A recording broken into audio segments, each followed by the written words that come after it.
Congratulations, you finally earned your first speaking gig. Well, you've talked in the past, but this time you're actually getting paid to do it. But wait, you've never given a formal presentation where you had to stand in front of 10, 15, 200 to 300 people on a topic that you were able to choose. Well, great news. That's what this video is going to be about. 5 ways to create the perfect presentation. Go ahead and hit that subscribe button at the bottom. Let's jump onto the video.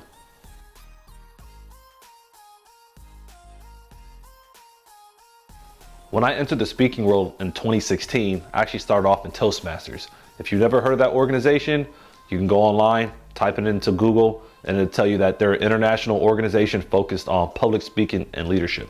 Now, when I initially joined the organization, I didn't have any speaking gigs lined up, but as a leader in a supervisory role, I knew that there were going to be a lot of times where I had to speak in front of people. And if you guys are anything like me, you don't want to look silly in front of others. I mean, it's one of probably the most fearful things to have. I went ahead and tried to figure out how to create presentations for whenever I go speak in front of others, because a lot of times we're just being told when to go speak, but if you actually landed your first presentation where you're going to get paid to do it, hey, you want to give the best performance that you can think of. So when I'm putting together a presentation, I first think about my topic. Before I think about anything else, I want to know what I'm talking about.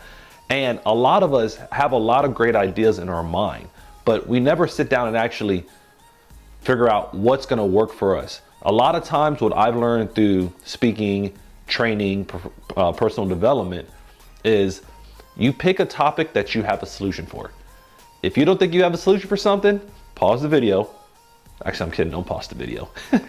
But I want you to go ahead and think about all the things that you know right now that you can actually provide an answer to. And if you don't think you have an accurate enough answer, go do some research. Go to Google, go to a library. They still exist and they have great information in them. Read articles, find a topic that you know a lot about and just write them down. Whether it's 1 topic, 2 topics, 10 topics, just take a piece of paper, or if you're on your phone right now, you can pause the video, but with some of the new YouTube features, just go to your notes app and say, okay, I like to talk about self-awareness. I like to talk about leadership. I like to talk about cooking. Whatever that topic may be, think about what you know an answer to. And as you look at it, think about, okay, the answers I have, does it provide a solution to a problem? Once you have that, then you can start working on the rest of this presentation. But if you don't have a topic right now that you are comfortable speaking about, even if you've been selected for that paid presentation, I really need you to focus on that before you go any further, because the next 4 steps we're going to have in this how to create the perfect presentation, it's going to be based on this topic. You can't do some of these other activities or go to the next level if you don't at least know a topic. So take a few minutes, pause the video, go into your notepad, get a piece of paper, get a pen, a pencil, a crayon, whatever you might need, and go ahead and think about any topic that you are comfortable with right now and something that you actually want to talk about, because one of the things that we never want others to say, especially in the public speaking world, professional speaking world, is something that you're not passionate about. If you're not passionate about leadership, don't talk about leadership. If you're not passionate about basket weaving, don't talk about basket weaving. But if you're passionate about basketball, well, what do you know about it? What solution do you have for a problem that someone may be in when it comes to basketball? Whatever that topic is, go ahead, write it down, and then we'll pick up on the next step.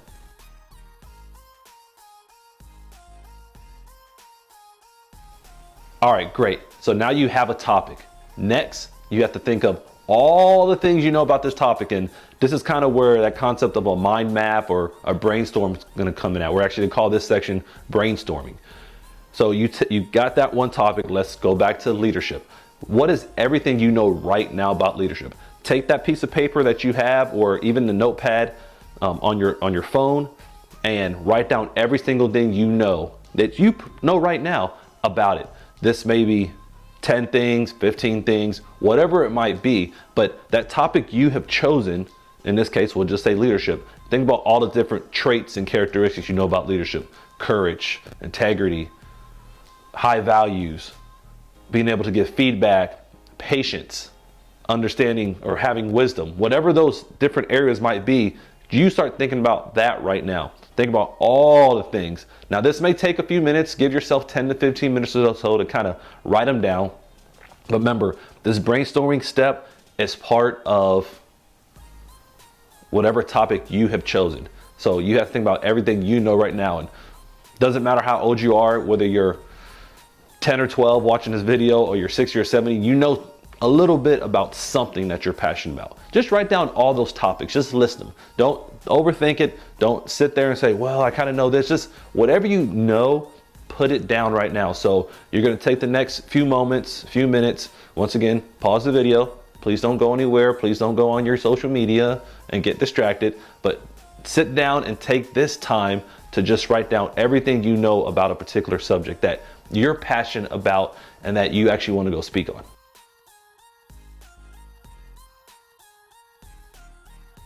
Okay, now you have your topic and you have your brainstorm topics. Now, you're probably have a lot of different answers on the paper, but this is your opportunity now to kind of organize it. So we have your topic, you brainstorm some things you know about this topic.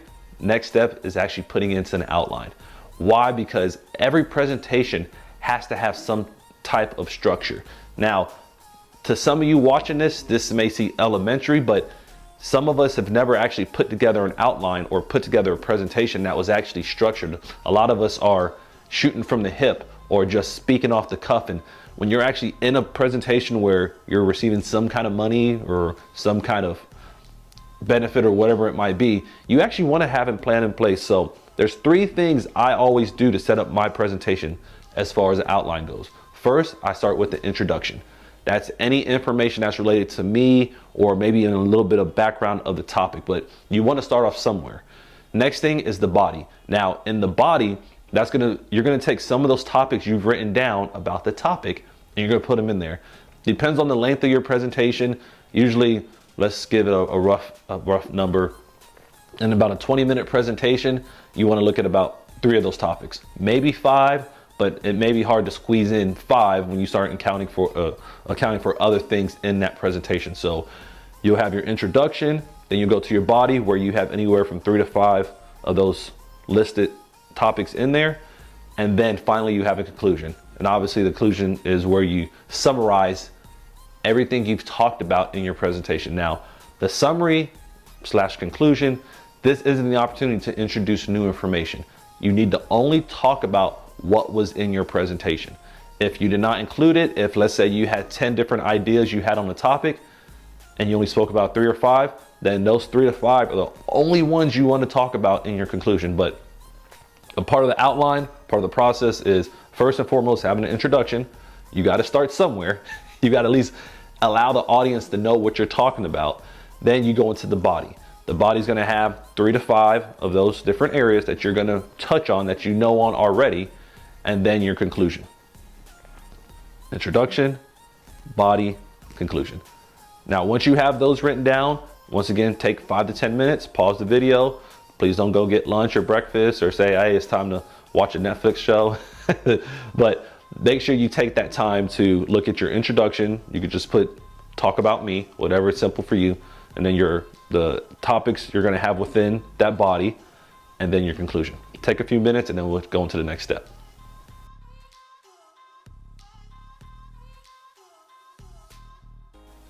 Okay, welcome back. So now you've had the opportunity to pick a topic, brainstorm a little bit about what you know about the topic, and now you put an outline together. You have all of this. Now you're looking at probably this piece of paper or the notes app in your phone, and you're asking yourself, okay, I have like 8 words on this paper. That's fine. The next thing you're gonna do is do research. Well, Michael, I kind of know some of these things, but do you know enough to make this a perfect presentation?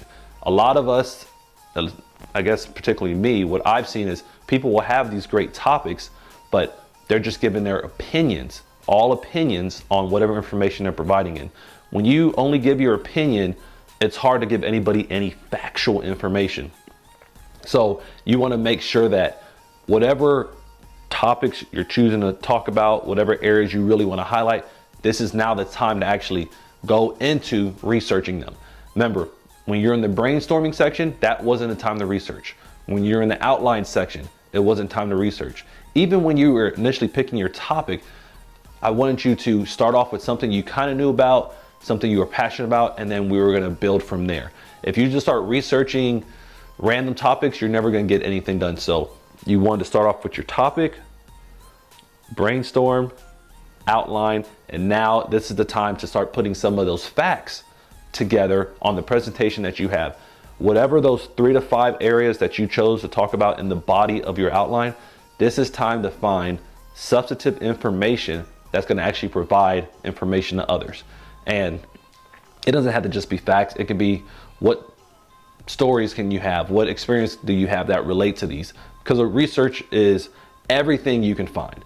Your personal experiences, someone else's personal experiences, but what's also in the books, what's also in the different studies out there, whether it's Harvard Business Review, or you're looking at a Gallup polls, whatever that might be. Now you want to sit here and actually fill your presentation with good information, solid information that's going to make it effective and provide people with new and even older information that they may have forgotten about. Take this time. This is going to be probably a long process, but as it says, or as it goes, for every 1 minute of your presentation, it takes about 60 minutes to prepare. That's a lot, but it's realistic. And I was a little discouraged, I guess is the best word to use, when I first thought about how I was going to put a presentation together, and I heard that particular number, that it takes 60 minutes of preparation for every 1 minute of actual presentation. And I was like, wow. But the more I started to think about it, I'm like, well, in that minute, you can give a lot of great information. But if you have a presentation that's 10, 20, 30 minutes, it adds up. But that's the whole point. You only have a certain amount of time to impact people, especially when you're given that presentation you've probably been paid for.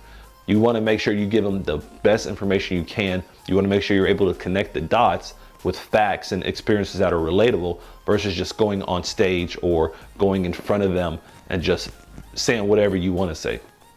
So this part of the video, this part of the process is probably going to be the most lengthy, because part of a good presentation is a lot of preparation. And this is your chance to research and find out the information that you're looking for. So this is going to be your time. Take it, come back to the video. If not, we could just jump on to the next step. But I do want you to be able to know, I want you to know that part of this outline, part of the brainstorming, part of the topics has led you to this point, to where now you're going to look up more information. So take this time, pause the video. If not, let's go ahead and get to the next step.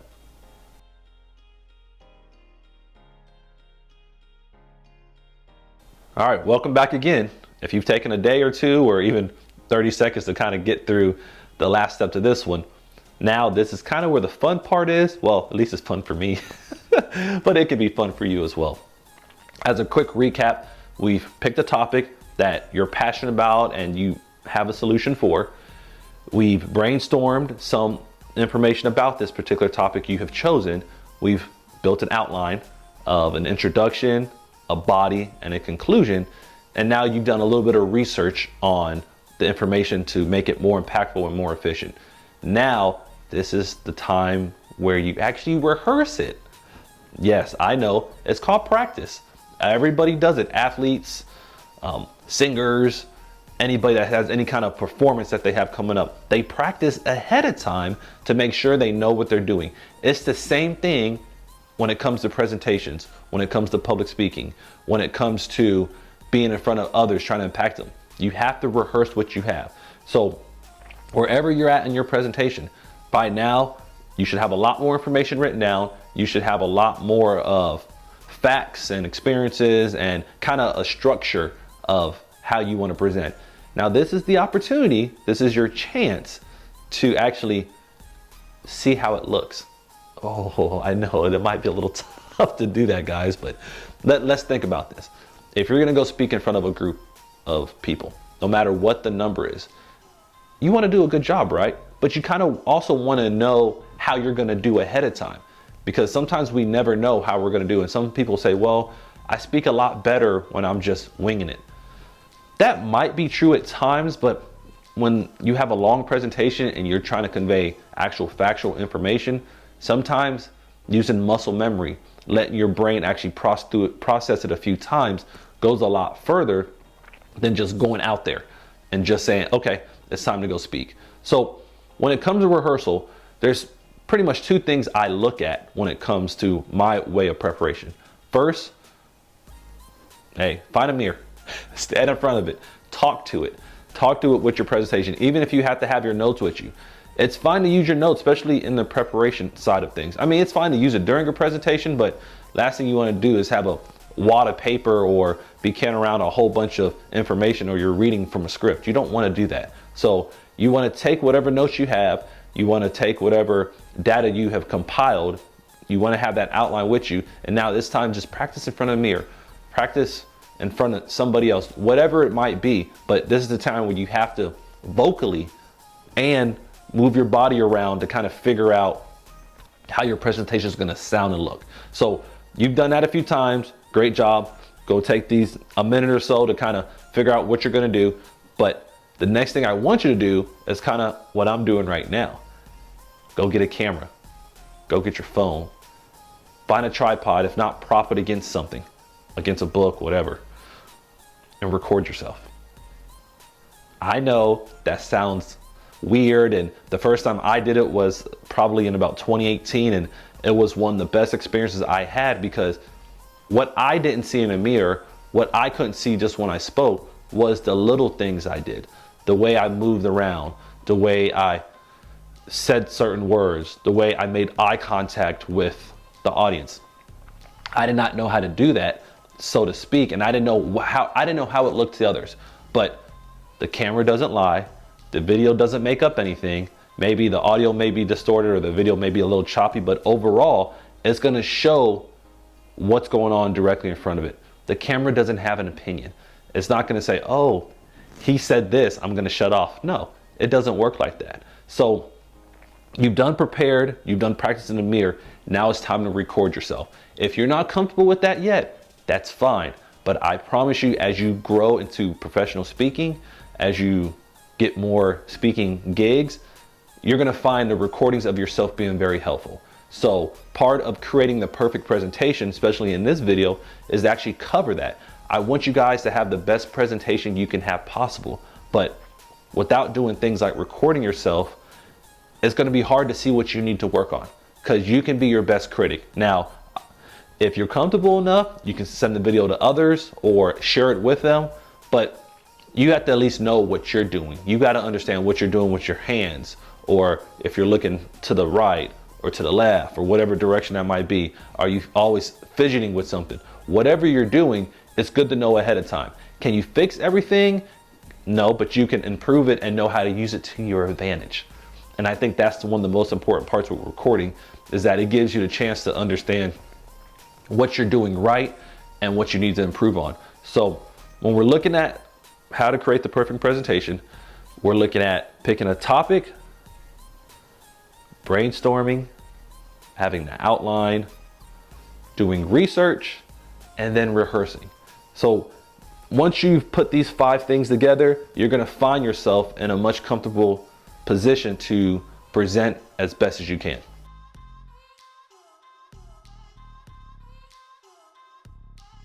All right, guys, so we went through this presentation on the 5 ways to create the perfect presentation. Now it's game time. Now it's your chance to go out there and actually perform. So what I'm going to ask you to do, if you do have a presentation and you use any of these strategies after I provide them in this video, I would love to hear in the comments. If not, email me. I just want to know if this information I provided is beneficial, because although I use it and I found it to be helpful, and when I coach others, I tell them the same thing, like, hey, you should try this. I just want to make sure it's actually working. So take these 5 areas, take these 5 ways, strategies, tips, whatever you want to do, and go take it to your next presentation. Actually use them, and if they're beneficial to you, or if you already use them and you just use something different than I said, let me know. Because at the end of the day, it's all about delivering good information. There's a lot of good stuff out there, but what I have found out is a lot of people don't know how to deliver it. And sometimes just having a presentation, even a small structure like this, goes a far way. Does these ways cover every single thing? Absolutely not. I cannot cover that within this time frame of a video, but you can look at these different areas and figure out what you need to do to kind of grow from there. So thank you for taking the time to watch this video. I wish you luck in the next presentation you have, and see you on the next video.